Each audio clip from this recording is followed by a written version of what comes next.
Hey guys, what's going on? Happy February. It's February 1st. January flew. It really went fast. It's crazy that New Year's was already like a month ago as I get IMs. Um, I'm doing a recent pickups today. I decided I'm not just going to do the monthly pickups. When I get games, I'll show you guys. I'm not going to take my channel that serious where it's like, like you guys got to wait a month to see what I've picked up and stuff like that. Um, so I'm just gonna get into some of the games right now. I picked most of these. A couple of these I got today. One I got over the weekend, and then one I got like a week ish ago, about a week ago. One of them you already know because you've seen a video, but everything else you probably don't know unless you follow me on Twitter. Which even then you probably don't know most of the games because I don't think I posted my Twitter because I went to school. But anyway, I went to Play and Trade today just to mess around before because I had to go to the bank and I left my house really early and right by my school there's a Play and Trade. There's actually a few Play and Trades right by my school and a few Game Stops. But I thought let me go in there. I had just deposited a lot of money, so I was gonna see what they had. I was in the mood to buy some PlayStation games or whatever, just see what they have. You know how it goes. But the first game was actually the last game I picked out, I believe, and I just remembered this on a whim. You know, of a game that I used to play on the Sega Genesis. My cousin had it. We had a blast.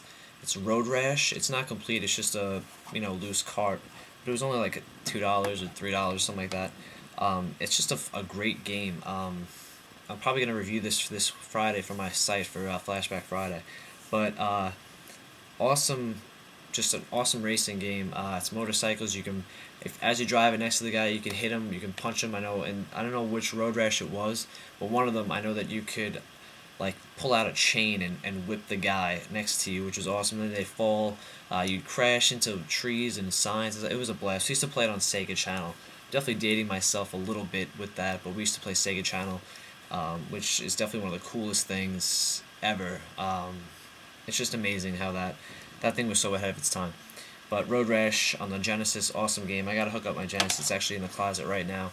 But that was the first game. Next was actually the first game I picked out, just because I went to the PlayStation, uh, rack, and this one stood out like a sore thumb because it's an old case. For the PlayStation, it's NHL Face Off.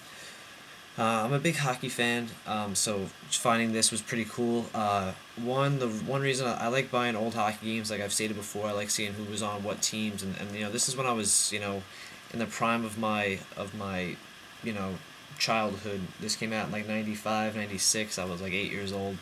Um, just awesome to go back and check out old hockey games, especially. Probably not, like I said, not usually. Other games, I'll play like old football games, but everything else just I won't play. But this game is a lot of fun. Obviously, the main reason I picked it up, aside from the price, it was just 99 cents. Uh, it was just cool to see this box, how this is what PlayStation games used to come in. It's actually in pretty decent condition. The manual itself is in perfect condition. Still has the foam thing in the bottom. The CD itself does have some scratches, but it's not too bad.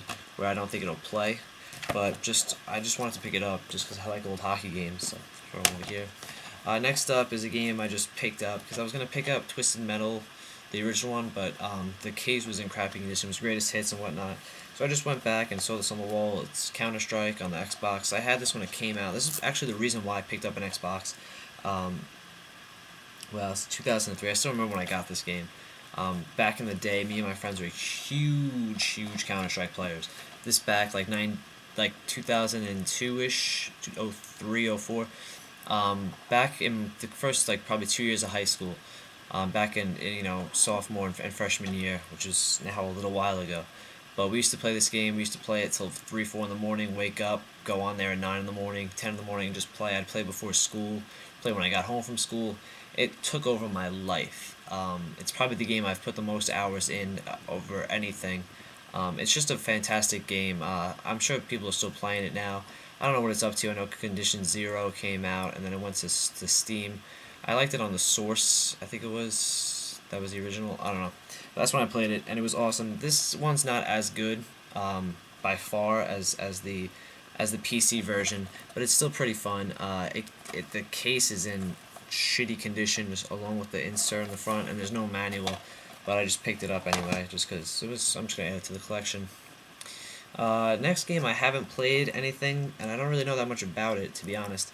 But I watched In Steps to Death's PSP collection, and it stood out enough that I remember the name, and it's for the PSP, obviously, is Death Jr. It was only $5, so I was like, you know what, if it sucks, what's the worst that can happen? I know nothing about this game, but I will check it out for sure. I like the art on the cover. It looks like Nightmare Before Christmas. I don't know, it looks like a pretty interesting game. I don't know if it's a platformer, if it's an RPG. I don't know nothing, but it was cheap, and for some reason that game stood out on her list. And actually, the oldest game that I've picked up recently is Forza Motorsport 3. And I'm not a big racing fan at all. I have my impressions up on the site, which I'll link in the side again. And thank you guys, everybody, for checking it out. But I traded in Borderlands. I wasn't a huge fan of Borderlands. I loved it at first, and then it kind of just died down on me. Because it was a mission I couldn't beat, and I found out why I couldn't beat it, and basically it would have been impossible for me to get past this one part. But I just tried the demo of this, and I loved it. And I'm not a big racing fan at all. At all. I don't even think I own maybe a few racing games, but something about this hooked me. It's a very casual game. It's casual. It's like that game where it's like it's easy to play but hard to master. The one thing I do love about it is when you want to upgrade your car, you can do a quick upgrade. For me, I don't know anything about cars, and so this really helped me. The career mode is really good. It's just a blast. I just love playing it. And last but not least, the game I've been playing the most this week, PlayStation 3, is MAG. I was on the fence about playing this, but everybody that I talked to, especially Eric, said how good the game was, and I was like, you know what, let me take a jump on it. What was on my head? And I decided to pick it up, and it's just awesome. It's plain and simple. It's a blast to play. 256 players online. That's for a couple of the modes. A couple of them are only 64, but it's still fine. Early on, me and Eric got into a little argument over, if you like Counter-Strike, if you like Modern Warfare or Call of Duty and stuff, that you probably wouldn't like MAG, and I disagreed. I think that if you do like those games, you should give this a try, and I think this is the perfect blend of SOCOM meets Call of Duty. There are some areas where you can run and gun, there's other areas where you can't, and you have to just, I think on the smaller maps you can play more Call of Duty style. You won't get as much experience points as you would doing other stuff, like, trying to disarm a bomb or heal a teammate, and stuff like that. But you can still have fun playing Call of Duty style. But on the bigger ones where you have an objective, you have to if you have to defend something, you better defend it, or your team is gonna lose. And that's as simple as that. I was actually started filming a impressions of this video today, of this game before I went to school today, but I didn't do it. I'm probably just gonna let. I'll probably do one soon, but I just got lazy. I didn't want to do it. I'd rather do this. So that's my recent pickups and some impressions of all the games, the ones that I've played. I've actually played all of them except for the hockey game and Death Jr., which I will definitely be playing. So that's it, guys. Again, as always, please check out the site. It's thewarpzone.wordpress.com. I will link it up in the side. We had a lot of views the last couple of days, which is awesome. Comment it and everything, just please, that'd be awesome, so we can, we're gonna try and get a podcast up this week, but that's it. Before I keep rambling, that's my new games, and I'll catch you guys later.